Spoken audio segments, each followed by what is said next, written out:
Revenge is rarely a sudden explosion. The most devastating kind is a slow-ticking clock hidden in plain sight. In the glittering, chandelier-lit grand ballroom of the Pierre Hotel, a tech millionaire stood at the podium, basking in the glow of his own ego, and decided to publicly humiliate his quiet, seemingly unremarkable ex-wife. He called her a failure, a stepping stone, a woman who belonged in the shadows of his brilliant light. The elite crowd of Manhattan's wealthiest gasped, but as the cruel laughter of his new fiancée echoed through the silent room, the ex-wife didn't cry. She simply smiled, adjusted her vintage dress, and prepared to reveal a secret that would systematically annihilate his entire empire in less than 60 seconds. Alexander Sterling was a man who believed the universe owed him everything he had managed to take from it. At 38, he was the charismatic CEO of Sterling Dynamics, a software firm that had recently taken Silicon Valley and Wall Street by storm. He was handsome in a meticulously engineered way, his jawline sharp, his tailored Tom Ford tuxedo fitting his broad shoulders perfectly, his silver-flecked hair styled to look effortlessly windswept. Tonight, he was the guest of honor at the annual Manhattan Children's Foundation Gala, an invitation-only affair populated by billionaires, hedge fund managers, and old-money socialites. Clinging to his arm like a glittering expensive appendage was Chloe Beaumont. At 24, Chloe was a former reality television star turned lifestyle influencer. She wore a backless, emerald green Oscar de la Renta gown that caught the flash of the society photographer's cameras every time she shifted her weight. She was exactly what Alexander believed he deserved: loud, vibrant, and a flawless trophy that communicated his status to the world. But across the room, sitting quietly at table 42, a table located near the kitchen doors, reserved for low-tier donors and plus-ones, sat Madeline Hayes. Madeline was Alexander's ex-wife. They had been divorced for exactly 3 years. When they met in their early 20s, Alexander had been a struggling coder, drowning in student debt, living in a cramped apartment in Queens. Madeline, a quiet public school teacher, had worked double shifts to pay their rent, buy his groceries, and fund the servers he needed to build his first prototype. She had edited his pitch decks, ironed his singular suit before investor meetings, and held him when he cried from the stress of near bankruptcy. But the moment Sterling Dynamics secured its first massive round of venture capital, Alexander changed. The late nights in the office turned into late nights at exclusive clubs. The modest dinners turned into lavish parties, where Madeline, with her sensible shoes and quiet demeanor, felt like a ghost. When he finally handed her the divorce papers, his reasoning was as cold as a boardroom table. "I'm entering a different stratosphere, Madeline. You're comfortable on the ground. I need someone who knows how to fly." He had offered her a pathetic settlement. Exhausted and heartbroken, Madeline hadn't fought him. She signed the papers, took the meager payout, and vanished into the anonymity of ordinary life. Or so Alexander thought. Alexander stood near the ice sculpture, swirling a glass of Macallan 25, his eyes scanning the room to ensure he was the center of attention. He spotted Arthur Pendleton, the ruthless septuagenarian CEO of Pendleton Capital, standing near the bar. Alexander's heart performed a greedy little leap. Sterling Dynamics was secretly bleeding cash due to Alexander's gross mismanagement and lavish lifestyle. He desperately needed Arthur Pendleton to agree to a massive buyout, a deal that would save Alexander from financial ruin and cement his legacy. He had been chasing Pendleton for 6 months, but the old billionaire had remained famously elusive. "Look who it is," Chloe sneered, leaning into Alexander's ear, her heavily glossed lips brushing his jaw. She pointed a manicured finger toward the back of the room. Alexander followed her gaze. His jaw tightened. There she was. Madeline? She was wearing a simple, understated navy blue dress that looked hopelessly out of place amidst the sea of haute couture. Her brown hair was pulled back into a modest chignon. She was sipping sparkling water, conversing quietly with an elderly woman seated next to her. "Who invited the ghost of Christmas past?" Chloe giggled, her voice loud enough to draw the attention of a nearby hedge fund manager, David Rothschild, who smirked. "Did she sneak in to get a free meal? She looks like she's about to ask us to fund a bake sale." Alexander's ego flared. Seeing Madeline here, in his territory, at a gala where he was the star, felt like an insult. It reminded him of a time when he was weak, poor, and dependent. He hated that version of himself, and by extension, he hated her for witnessing it. "Probably," Alexander scoffed, his voice dripping with disdain. "Let her watch. It's the closest she'll ever get to real success. I just hope she doesn't try to corner me and beg for an increase in alimony." What Alexander didn't know, what no one in the room knew, save for a few fiercely loyal financial advisors bound by ironclad non-disclosure agreements, was that Madeline had not spent the last 3 years crying over his departure.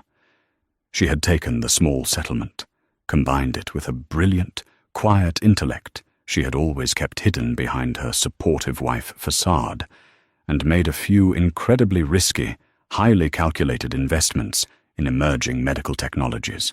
Madeline Hayes was no longer a public school teacher, but Alexander, blinded by the flashbulbs and his own reflection, was about to make the biggest mistake of his life. At 9:30 p.m., the lights in the grand ballroom dimmed. A spotlight swung across the crystal chandeliers, coming to rest on the podium. The event organizer, a prominent socialite named Beatrice DuPont, tapped the microphone. "Ladies and gentlemen, distinguished guests," Beatrice purred into the mic. "Tonight we are honored to hear from a man whose innovation has reshaped the tech landscape, a visionary, a philanthropist. Please welcome the CEO of Sterling Dynamics, Mr. Alexander Sterling." The applause was thunderous. Alexander confidently strode up to the stage, pausing to plant a highly publicized kiss on Chloe's cheek. He took the microphone, adjusting his cuffs, flashing a brilliant, practiced smile that reached every corner of the room. "Thank you, Beatrice," Alexander began, his voice smooth and resonant, amplified by the state-of-the-art sound system. "When I look out at this room, I see the future. I see wealth, yes, but more importantly, I see the ambition to change the world. Innovation requires sacrifice. It requires leaving behind the dead weight of the past to soar into the future." He paused, letting the silence hang. His eyes scanned the room, locking on to the figures of industry titans. He saw Arthur Pendleton watching him with an unreadable expression. Alexander felt a surge of adrenaline. He needed to be memorable. He needed to project absolute, unshakable dominance. And then his gaze drifted to the back of the room, to table 42, to Madeline. A cruel, spontaneous idea took root in his mind. He wanted to show Arthur Pendleton and the rest of the sharks in the room that he was ruthless, that he was a self-made god who owed nothing to anyone. "You know, success is a funny thing," Alexander continued, stepping out from behind the podium, holding the mic casually. "It acts as a filter. It separates those who are built for greatness from those who are simply built to watch. For example, I came from nothing, and there were people along the way who told me I was dreaming too big. People who wanted me to settle for a mediocre life, an ordinary job, an ordinary existence." The crowd chuckled warmly, captivated by his storytelling. "In fact," Alexander said, a nasty smirk playing on his lips, "one of those people is here tonight." The atmosphere in the room shifted.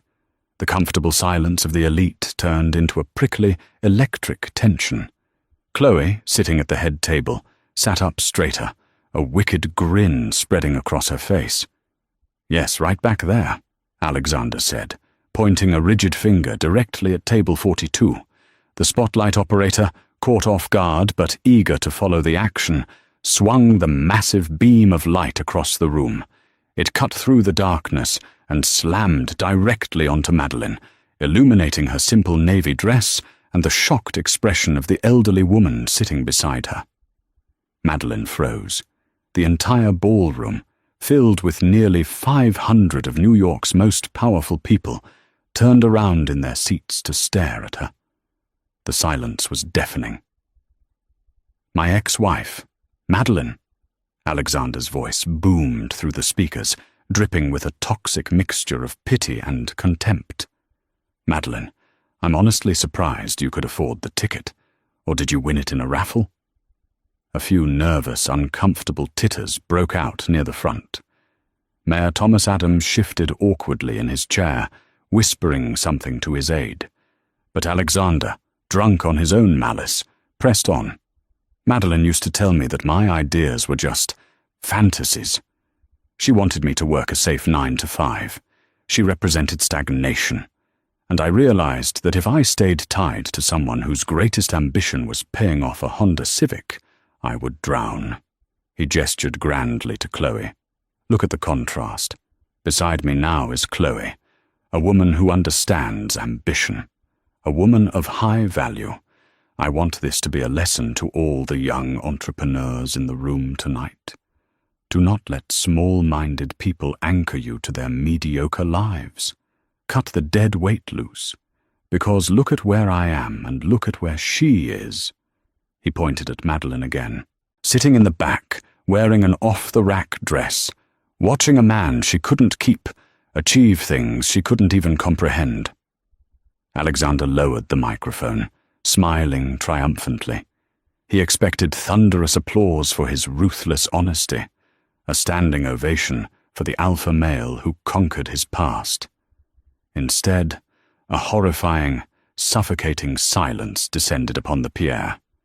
Publicly executing a rival in a boardroom was one thing. Publicly humiliating a quiet, unassuming woman at a charity gala was a breach of high society etiquette, so severe it bordered on the grotesque. Whispers erupted like wildfire. Did he really just say that? Good God, how tasteless. Who does he think he is? Under the blinding glare of the spotlight, Madeline sat perfectly still.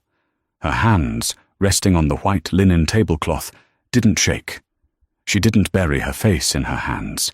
She didn't burst into tears and run out of the service doors, which was exactly what Alexander was waiting for. Instead, Madeline slowly picked up her linen napkin, dabbed the corners of her mouth with agonizing precision, and placed it neatly beside her plate. Then she stood up. The whispers died instantly. 500 pairs of eyes were glued to the woman in the navy dress. Alexander stood on the stage, his triumphant smirk faltering slightly. What was she doing? She was supposed to run. Madeline looked directly at the stage. She didn't reach for a microphone. She didn't need to. The room was so quiet you could hear the ice melting in the crystal water glasses. She offered Alexander a small, razor-sharp smile. It wasn't a smile of a victim. It was the smile of a chess grandmaster looking at an opponent who had just eagerly moved his king into checkmate. Before Madeline could take a single step, the heavy mahogany double doors at the front of the ballroom swung open with a loud thud. The disruption caused every head to snap toward the entrance. A small entourage of men in severe, dark suits entered. At the center of the group was a man whose presence commanded more respect than a head of state. It was William "Bill" Harrison, the legendary founder and CEO of Harrison Capital, the most aggressive and wealthy private equity firm on the eastern seaboard. He was a man who moved markets with a whisper. Alexander's heart leaped into his throat. Bill Harrison? Here? Alexander had been trying to get a meeting with Harrison Capital for years, well before he started chasing Arthur Pendleton. If Pendleton was a shark, Harrison was a leviathan. Alexander immediately abandoned his speech. He dropped the microphone onto the podium and practically jogged down the stage stairs, smoothing his tuxedo jacket, pasting on his most obsequious, groveling smile. "Mr. Harrison," Alexander called out, rushing across the ballroom floor, weaving between the tables of bewildered guests. "Alexander Sterling, Sterling Dynamics. It is an absolute honor to have you here. If I had known you were coming, I would have prepared a table." Bill Harrison didn't even look at him. He walked right past Alexander, as if he were a particularly uninteresting piece of hotel furniture. Alexander stopped dead in his tracks, his hand still extended in mid-air for a handshake that was brutally ignored. A hot flush of genuine embarrassment crept up his neck. The entire ballroom watched in stunned fascination as the billionaire powerhouse, accompanied by his legal team, marched straight down the center aisle, bypassing the VIP tables, ignoring the mayor, ignoring Arthur Pendleton. He was walking toward table 42. Harrison stopped in front of Madeline. The severe lines of his face softened, and the ruthless corporate titan bowed his head in a gesture of profound, undeniable respect. "Ms. Hayes," Harrison said, his voice deep and carrying easily across the silent room. "I apologize for my delay. The final paperwork from Geneva took longer to clear than anticipated." Madeline smoothed the front of her dress. "That is quite all right, William. I trust everything is finalized." "Signed and sealed, ma'am," Harrison said, gesturing to a lawyer beside him who held a thick leather briefcase. "As of 8 minutes ago, the hostile takeover is complete. You are now the undisputed majority shareholder." A collective gasp sucked the oxygen out of the room. The socialites stared. The hedge fund managers dropped their jaws.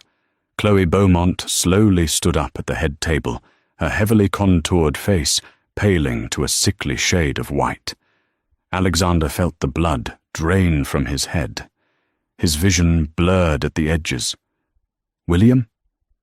She called the terrifying Bill Harrison by his first name, and he called her Mom? "Takeover," Alexander stammered, stepping forward, his voice losing all its booming confidence, cracking like a frightened child's. "What takeover? What is he talking about, Madeline?" Madeline slowly turned her gaze away from Harrison and rested it on Alexander. The warmth was gone from her eyes, replaced by an arctic chill that made Alexander physically step back. "You see, Alexander," Madeline said, her voice calm, clear, and utterly lethal. "When you threw me away because I lacked ambition, you severely underestimated what I am capable of when I'm not spending all my energy keeping you afloat."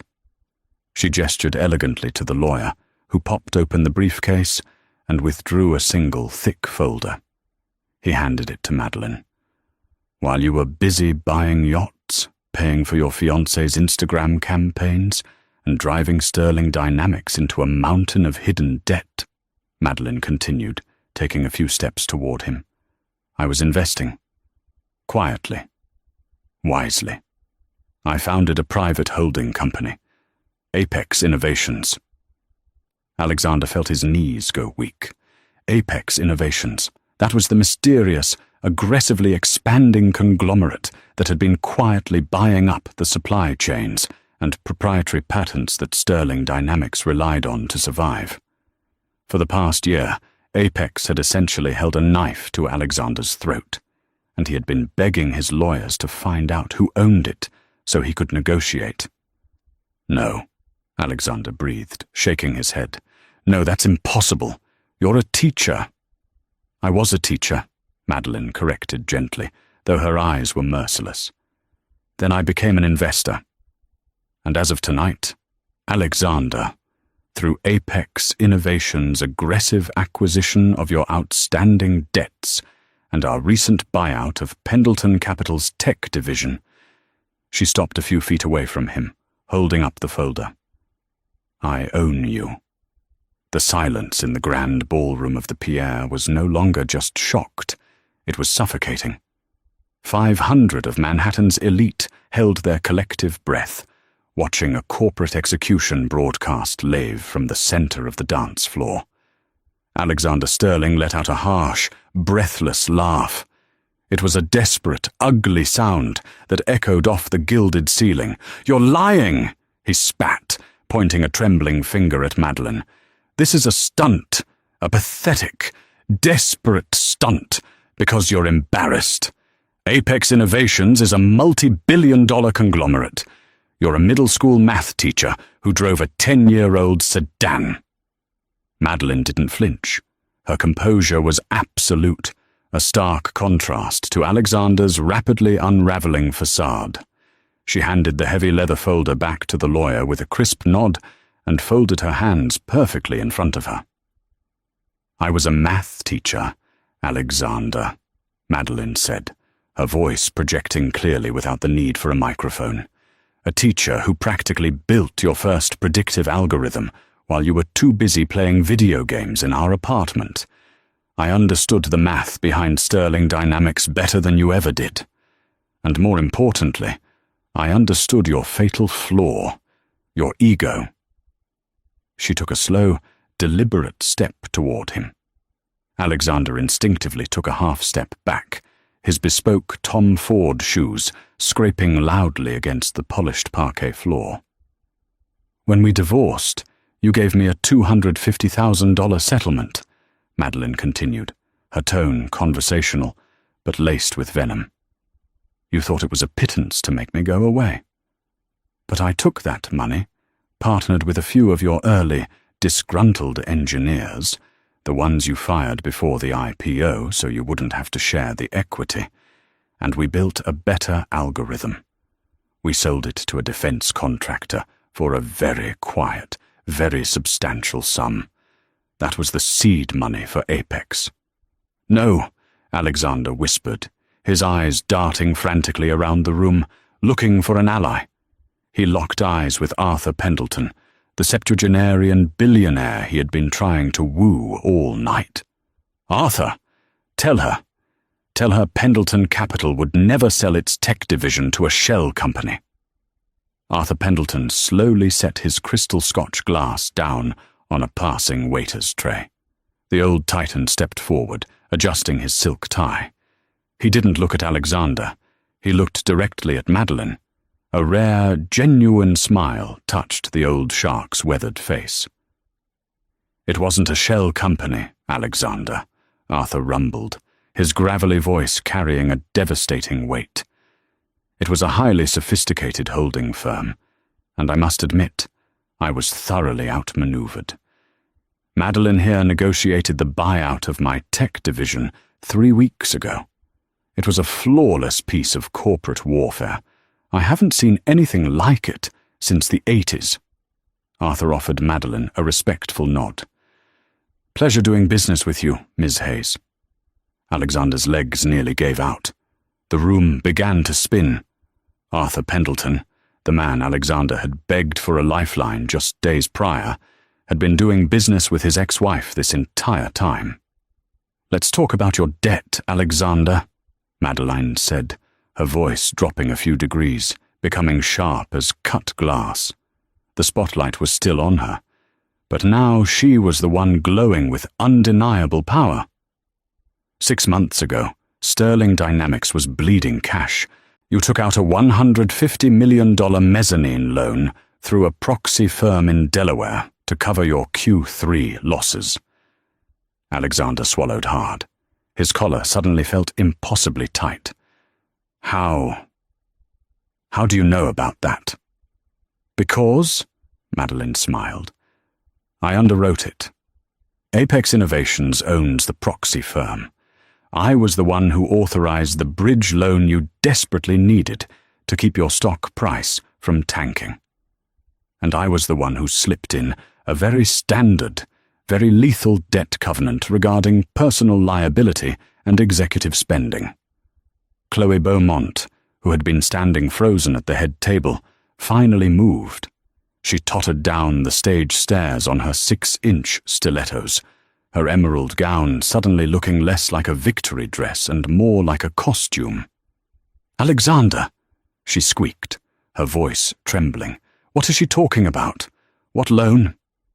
Alexander ignored her, his eyes wide with rising panic, fixed entirely on the woman he had just publicly humiliated. "You can't call the loan," he hissed, his voice dropping to a frantic whisper. "We have a grace period. My lawyers—" "Your lawyers didn't read the fine print, Alexander," Bill Harrison interrupted, stepping forward to stand shoulder to shoulder with Madeline. The legendary private equity CEO looked at Alexander as if he were an insect on a windshield. Clause 4B. The debt is immediately callable in the event of gross financial mismanagement or excessive, unauthorized executive spending. Like, for instance, purchasing a $12 million yacht in St. Bart's through a company subsidiary, or expensing a $4 million diamond engagement ring to the corporate marketing budget. A collective, horrified gasp rippled through the ballroom. All eyes darted to the massive, glittering rock on Chloe's left hand. Chloe gasped, clutching her hand to her chest as if the ring had suddenly caught fire. "You expensed my ring?" she shrieked, her carefully cultivated influencer persona shattering completely. "You told me it was a family heirloom." "Shut up, Chloe!" Alexander snapped, a bead of sweat tracing down his temple. He looked back at Madeline, his hands shaking. "You set me up." "I simply gave you enough rope," Madeline replied coldly. "And you, Alexander, eagerly tied the noose." At exactly 9:45 p.m., a bizarre and synchronized phenomenon occurred across the grand ballroom. Like a swarm of mechanical locusts, dozens of cell phones began to vibrate and chime simultaneously. Every major investor, board member, and financial reporter in the room was receiving the same automated press release, scheduled by Madeline's legal team to drop the moment the Swiss markets opened. The headline was blaring on screens, illuminating the dimly lit room. Sterling Dynamics, CEO ousted in hostile takeover. Apex Innovations acquires majority stake due to critical debt default. Alexander watched in paralyzed horror as Gregory Pratt, the lead independent director of the Sterling Dynamics board, pulled his phone from his tuxedo pocket. Gregory's eyes scanned the screen, his face draining of color. He looked up, his gaze locking onto Alexander. There was no sympathy in his eyes, only the cold, calculating panic of a man watching a ship sink and looking for a lifeboat. Gregory immediately stood up from his VIP table. "Alexander," Gregory called out, his voice devoid of its usual warmth. "The board is convening an emergency session tonight. We are officially invoking the morality and gross negligence clauses of your contract." "Gregory, wait, we can fix this," Alexander pleaded, taking a step toward his lead director. "You're out, Alexander," Gregory stated flatly, stepping back to avoid being too close to the blast radius of Alexander's ruined reputation. "Your security clearance at the building has already been revoked. Do not attempt to enter the premises tomorrow." The humiliation was complete, absolute, and publicly televised by the dozen or so attendees who had subtly pulled out their phones to record the spectacle. Alexander Sterling, the man who had stood on stage 10 minutes earlier claiming to be a god among men, was now utterly bankrupt, stripped of his company, and exposed as a fraud in front of every person whose opinion he valued. "Babe," Alexander stammered, turning to Chloe, grasping for anything, any anchor in the storm. "Chloe, it's okay. We'll fight this. We'll start over. I'm still a visionary." Chloe looked at him. The awe and adoration that usually swam in her eyes had been replaced by a cold, hard, survivalist calculus. She looked at the 8-carat ring on her finger, the ring that was technically the property of a corporate holding company now owned by Madeline. Slowly, deliberately, Chloe reached over and slid the massive diamond off her finger. "Chloe, what are you doing?" Alexander's voice cracked. "I don't do charity cases, Alexander," Chloe said, her voice dripping with the exact same disdain Alexander had used on Madeline earlier that evening. She dropped the ring onto the edge of a nearby cocktail table. It landed with a heavy, final clink. "And I certainly don't date men who are about to be indicted for corporate fraud." She turned on her heel, her emerald gown swishing, and marched toward the exit without looking back. Alexander stood completely alone in the center of the room. The spotlight, which the operator had forgotten to turn off, was still blindingly focused on him, highlighting his sweat-drenched face, his trembling hands, and his absolute ruin. Madeline watched him for a long moment. There was no joy in her eyes, no triumphant gloating, just the quiet satisfaction of a ledger being balanced. She turned to Bill Harrison. "William, I believe we are finished here. Let's head back to the office. We have a company to restructure." "Right away, Ms. Hayes," Harrison replied respectfully, signaling to the legal team. As Madeline turned to walk back down the center aisle, the crowd of billionaires, socialites, and tech moguls, the exact people who had snickered at her just minutes before, literally parted like the Red Sea. They stepped back, lowering their eyes or offering small, fearful nods of respect as she passed. She wasn't a ghost anymore. She was an apex predator. Just as she reached the heavy mahogany double doors, Alexander called out, his voice a pathetic, broken echo of the booming CEO who had started the night. "Madeline," he cried out. "Why? Why did you wait until tonight? You could have taken the company months ago." Madeline paused. She didn't turn fully around, merely glancing over her shoulder. The spotlight caught the subtle, elegant line of her jaw. "Because, Alexander," she said softly, though the silence in the room allowed every word to carry. "You told me I belonged in the shadows. I just wanted to make sure you were standing in the brightest light possible when I took it all away." With that, she walked out of the ballroom, the heavy doors closing behind her with a resounding thud, leaving Alexander Sterling alone in the dark. The morning after the Manhattan Children's Foundation Gala, the sun rose over a radically different New York City for Alexander Sterling. He awoke in his $18 million Tribeca penthouse, a sprawling, glass-walled monument to his own ego, with a headache that felt like shattered glass behind his eyes. He was lying fully clothed on his custom Italian leather sofa, the memory of the previous night hitting him with the sickening, concussive force of a physical blow. Normally, by 6 in the morning, Alexander's phone was a vibrating symphony of importance. He was accustomed to waking up to eager texts from Silicon Valley venture capitalists, early morning market updates from his brokers, and groveling messages from sycophantic influencers hoping for an invitation to his next yacht party. Today, the silence in the penthouse was absolute, heavy, and terrifying. He scrambled for his phone on the glass coffee table. There were no missed calls from his friends. There were, however, exactly 3 emails. The first was an automated notification from his corporate email server informing him that his credentials had been permanently revoked. The second was a sterile, legally mandated notice from the Sterling Dynamics Board of Directors, officially invoking the morality and gross negligence clauses of his employment contract, effectively stripping him of his title, his salary, and his unvested stock options. The third email was from the building management of his own penthouse, gently but firmly reminding him that the property was mortgaged heavily against his now worthless corporate shares, and asking for a meeting regarding his changing financial circumstances. Panic, cold and absolute, gripped Alexander's chest. He grabbed the television remote and turned on the massive OLED screen mounted on the marble wall. He flipped to a premier financial news network, praying that the events of the previous night had somehow stayed contained within the walls of the Pierre Hotel. The reality was far worse.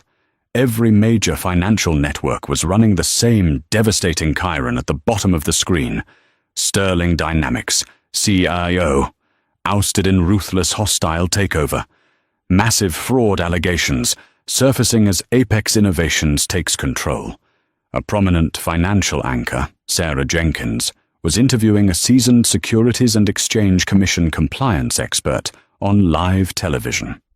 The filings submitted by Apex Innovations overnight are nothing short of a corporate massacre, Jenkins said, looking gravely into the camera, holding a stack of printed disclosures.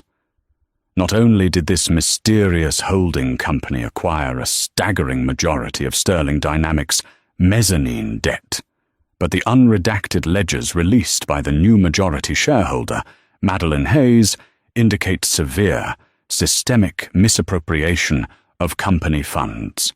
We are talking about tens of millions of dollars diverted to shell companies in the Cayman Islands to fund Mr. Sterling's lavish personal lifestyle, all while artificially inflating the company's quarterly earnings to deceive retail investors. The compliance expert nodded grimly. That is correct, Sarah. The SEC has already announced a formal, expedited inquiry. If these ledgers are authenticated, and given that they were submitted by Deloitte forensic accountants, we have every reason to believe they are. Mr. Sterling isn't just looking at bankruptcy. He is looking at federal wire fraud charges. Alexander let out a strangled, pathetic gasp. He threw the television remote against the wall, shattering the plastic casing into a dozen pieces. He snatched his phone and frantically dialed his personal wealth manager at Morgan Stanley, a man he had taken to the Super Bowl just 2 months prior. The number you have dialed has been disconnected, or is no longer in service, the automated voice chirped happily into his ear. He hung up and dialed his lead defense attorney, a notoriously expensive corporate shark named Robert Klein, who charged $2,000 an hour to make Alexander's legal headaches disappear. The call rang once before going straight to a sterile voicemail. Alexander dropped the phone. The people he had cultivated, the politicians whose campaigns he had funded, the influencers he had bought, the old money billionaires he had desperately tried to emulate, had instantly and correctly calculated that Alexander was radioactive. In less than 12 hours, Madeleine hadn't just taken his company. She had chemically burned the earth around his entire existence, ensuring nothing would ever grow there again.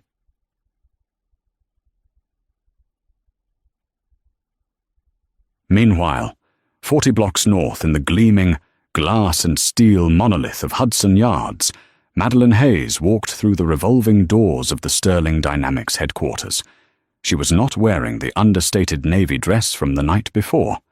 Today, she wore a perfectly tailored charcoal grey suit, her hair pulled back into a severe, elegant twist. Her demeanor was as calm and steady as a metronome.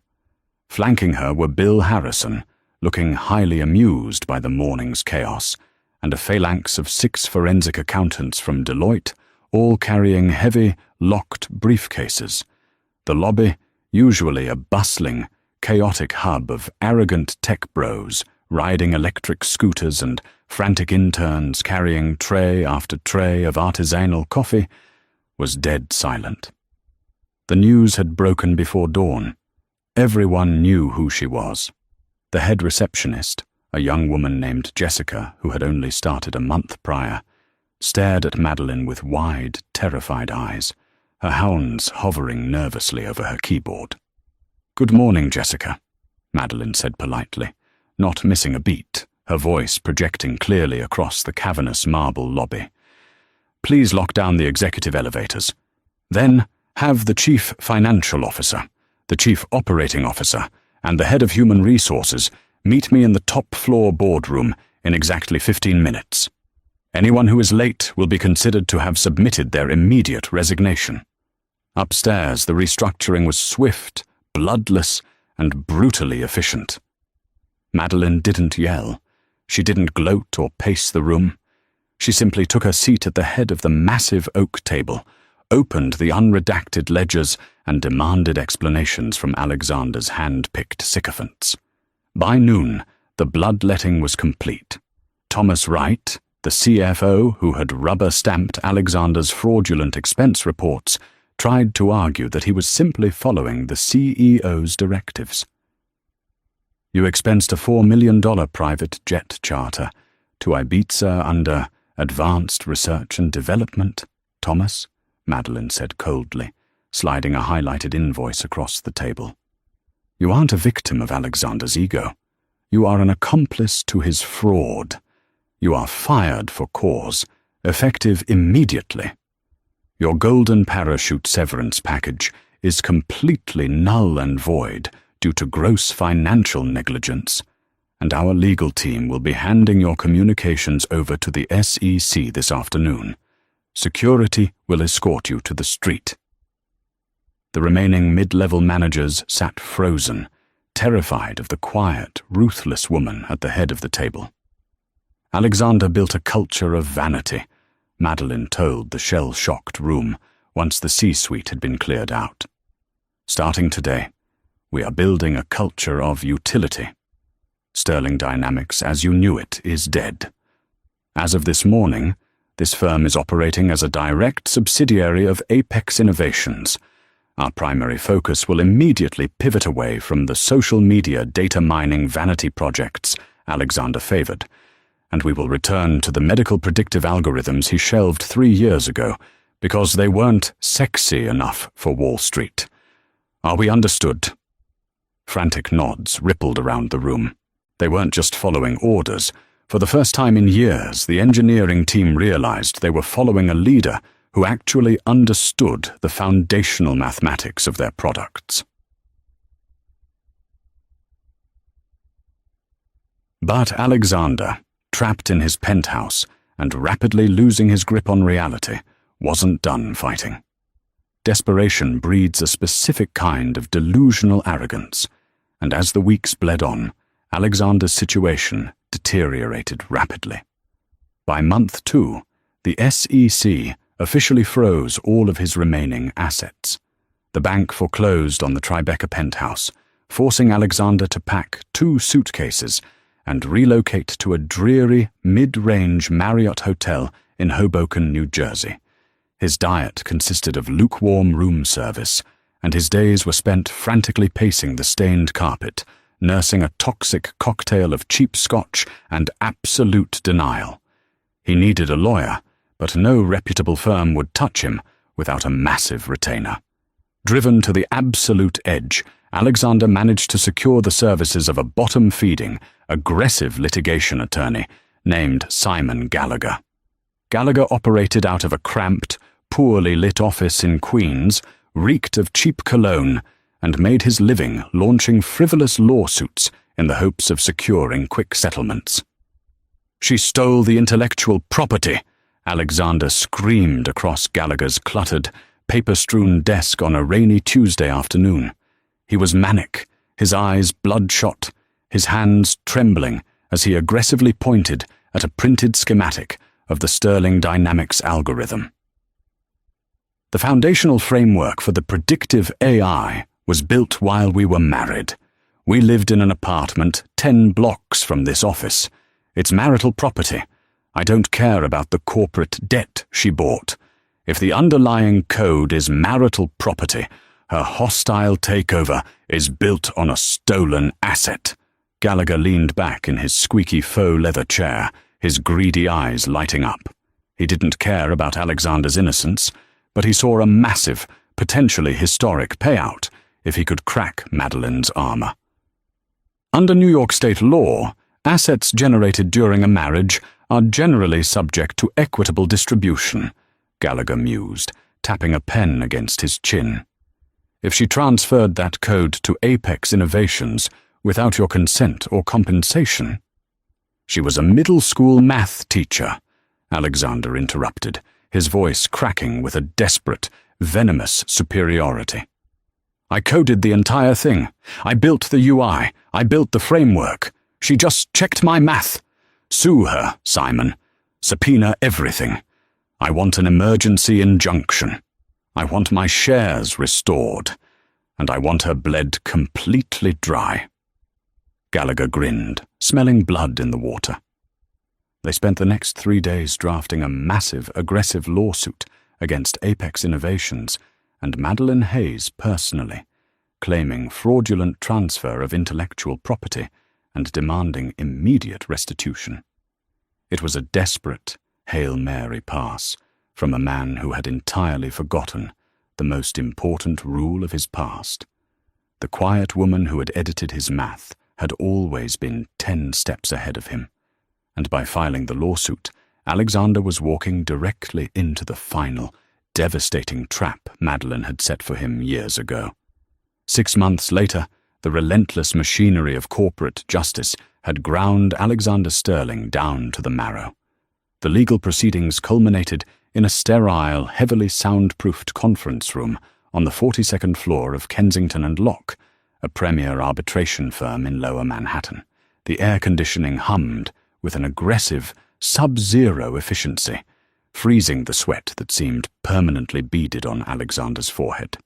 He sat on one side of a long, polished mahogany table, looking 15 years older than the man who had strutted across the stage at the Pierre Hotel. The physical toll of absolute ruin was glaring. He had lost 20 pounds he couldn't afford to lose. His bespoke Tom Ford suit, once a second skin of power and virility, now hung loosely on his diminished frame.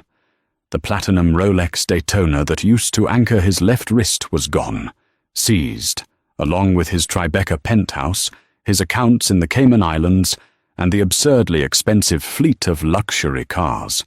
The Securities and Exchange Commission had moved with a swiftness that terrified even seasoned Wall Street veterans, freezing everything while they unspooled the labyrinth of wire fraud and embezzlement he had used to artificially inflate Sterling Dynamics' quarterly earnings.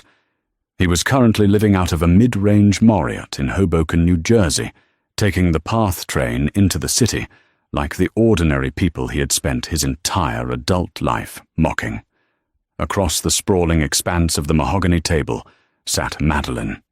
She looked exactly as she had the night she dismantled his life, perfectly calm, immaculately composed, and utterly untouchable.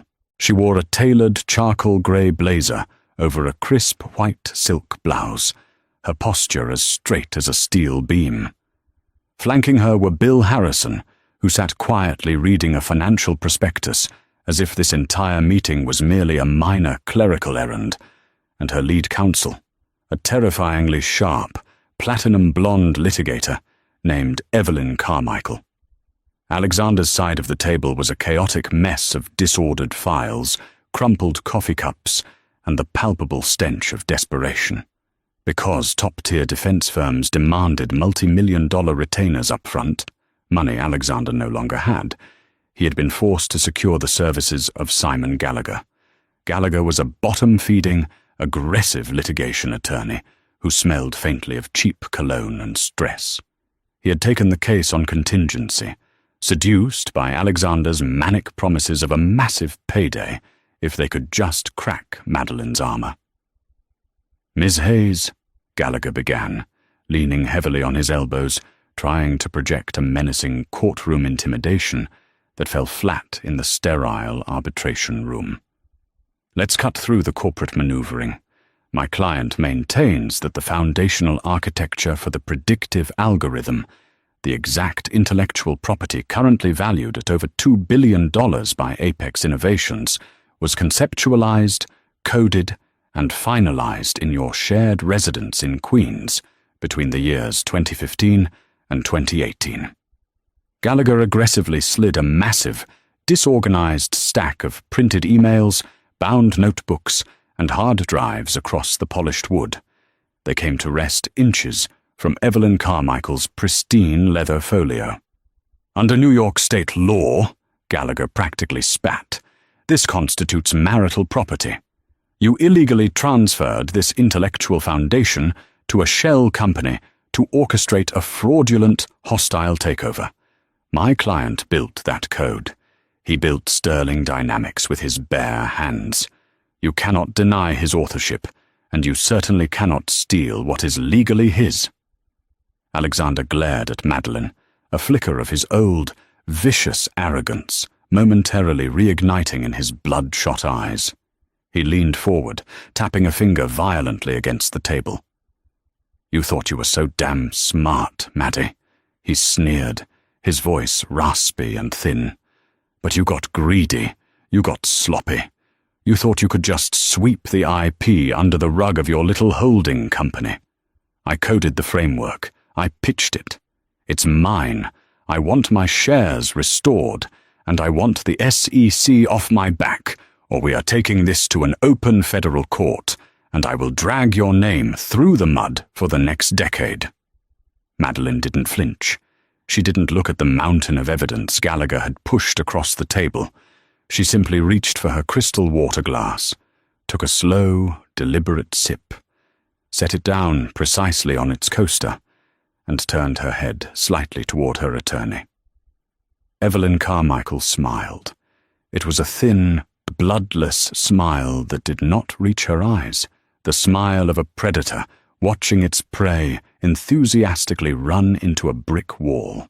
"Mr. Gallagher," Evelyn said, her voice dripping with the kind of professional condescension that cost $2,000 an hour. "Before you embarrass yourself, your firm and your client any further with this spectacular display of legal incompetence, I highly suggest you review the single document inside this folder." Evelyn elegantly unclasped her folio and withdrew a single, authenticated manila folder. She slid it across the table. It glided over the polished mahogany and stopped perfectly in front of Gallagher. Gallagher frowned, a bead of sweat tracing a line down his cheek. He opened the folder. Alexander immediately leaned over his lawyer's shoulder, his eyes frantically scanning the dense, heavily watermarked legal text. "As you can see," Evelyn continued, her voice echoing in the dead quiet of the room, "the foundational architecture for the algorithm in question, the neural network logic trees that actually make the software function, was not patented in 2015. Nor 2016, nor 2018. Alexander's breath hitched. He stared at the date stamped in red ink at the top of the United States Patent and Trademark Office filing. October 14th, 2014. "That's—" Alexander stammered, his eyes darting frantically across the page. "That's impossible. We didn't even incorporate the business until 2016. We weren't even married until January of 2015. "Exactly," Evelyn said sharply. "The core architecture was patented exactly 3 months before you and Miss Hayes were legally wed. Therefore, it completely bypasses any and all marital property claims under New York state law. It is a pre-marital asset." "Wait!" Gallagher shouted, pointing a stubby finger at the document. "This isn't filed under her name. It says here the patent is owned by the Hayes Archibald Blind Trust." "Who the hell is that?" Evelyn folded her hands neatly on the table. "The Hayes Archibald Blind Trust is a legal entity established by Ms. Hayes's late grandfather. Upon her 21st birthday, Ms. Hayes became the sole beneficiary and the sole managing director of that trust. And if you turn to page 4 of the patent filing, you will see the listed architect and sole creator of the code." Alexander aggressively flipped the heavy pages, his eyes locked onto the line of text. "Lead architect, Madeline Hayes." "That's a lie!" Alexander exploded, shooting out of his chair so violently it tipped backward and crashed into the wall behind him. "That is a fabricated document. I coded that. I built the UI. I designed the entire user experience.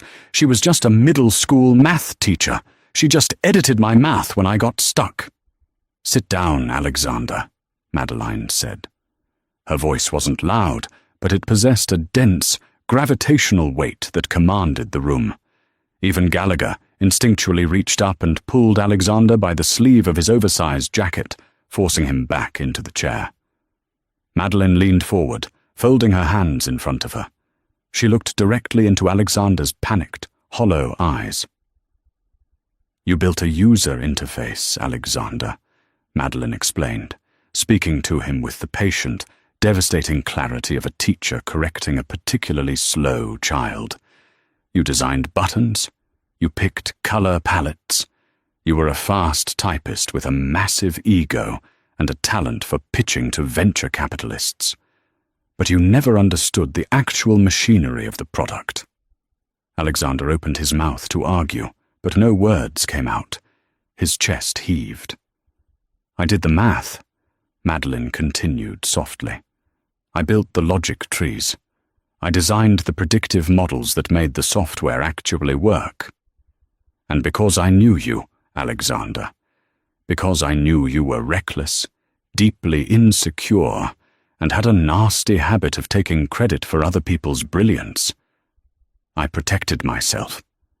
I filed the patent under my grandfather's trust months before I ever let you incorporate Sterling Dynamics." "Then how?" Alexander gasped, feeling the room physically spinning around him. "How did my company use it for 7 years?" Evelyn Carmichael answered for her. "Sterling Dynamics has been operating on a revocable, limited-use licensing agreement from the Hayes Archibald Trust for the entirety of its existence. An agreement that was signed by you, Mr. Sterling, on page 84 of your original incorporation documents. When you divorced Miss Hayes, you hired a cut-rate divorce attorney to save money. He failed to audit the foundational IP licensing. When you tried to erase her from your life, you completely forgot to check who actually owned the ground your multi-billion-dollar castle was built on." Gallagher looked violently ill. He slowly closed the manila folder, recognizing immediately that he had wasted 6 months of his life and hundreds of hours of billable time on a client who owned absolutely nothing. He shoved his chair back and began furiously, violently stuffing his disorganized papers into his battered leather briefcase. "Simon, what are you doing?" Alexander pleaded, his voice cracking into a high, pathetic whine. "We can fight the license. We can claim duress." "I'm leaving, Alexander," Gallagher snapped, not even looking at him. "You lied to me. You don't own the code. You don't own the company. I'm legally withdrawing as your counsel of record effectively immediately. Good luck with the federal government." Gallagher snapped his briefcase shut and practically sprinted out of the conference room, the heavy door clicking securely behind him. Alexander was left entirely alone on his side of the table. The silence was deafening, broken only by the icy hum of the air conditioning. "The lawsuit is entirely frivolous, Alexander," Madeline said, her voice devoid of anger, pity, or malice. It was just an objective statement of fact. "And I have instructed Evelyn to file for summary judgment and hit you with the legal fees. Not that you can pay them." She stood up, buttoning her charcoal grey blazer. Bill Harrison and Evelyn Carmichael stood up in unison beside her, gathering their pristine materials. "Maddie, please," Alexander whispered. It was the first time he had truly begged. The realization had finally broken through his delusion. He was looking at a decade in a federal penitentiary for the wire fraud the SEC had uncovered, all while trying to protect a company that was never actually his. "Please, I have nothing. They took the penthouse. They took the accounts. I'm looking at prison time. You won. You completely destroyed me. Just tell the SEC to back off. Tell them the accounting errors were mutual. Please." Madeleine paused near the door. She turned and looked at the man she had once loved, a man she had supported, fed, and built from the ground up, only to be discarded the moment he reached the summit she had engineered for him. "I cannot control the Securities and Exchange Commission, Alexander," she said quietly. "I merely handed them the unredacted ledgers. You made the decision to steal from your investors to buy yachts and diamond rings for a woman who left you the second your credit cards declined." She placed her hand on the cold brass handle of the conference room door. "I didn't destroy you, Alexander," Madeline said, delivering the final, fatal truth. "I just stopped protecting you from yourself." She pushed the door open and walked out into the brightly lit hallway, her legal team following closely behind.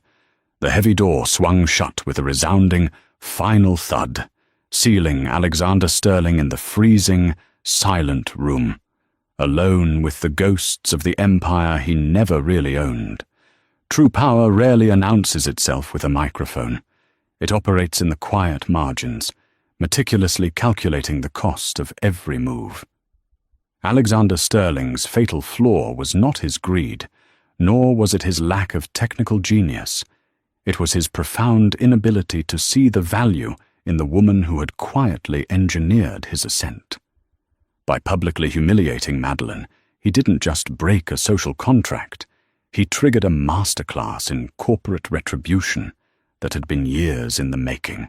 The tragedy of Alexander's downfall was entirely self-inflicted, born of an ego so massive it blinded him to his own vulnerabilities.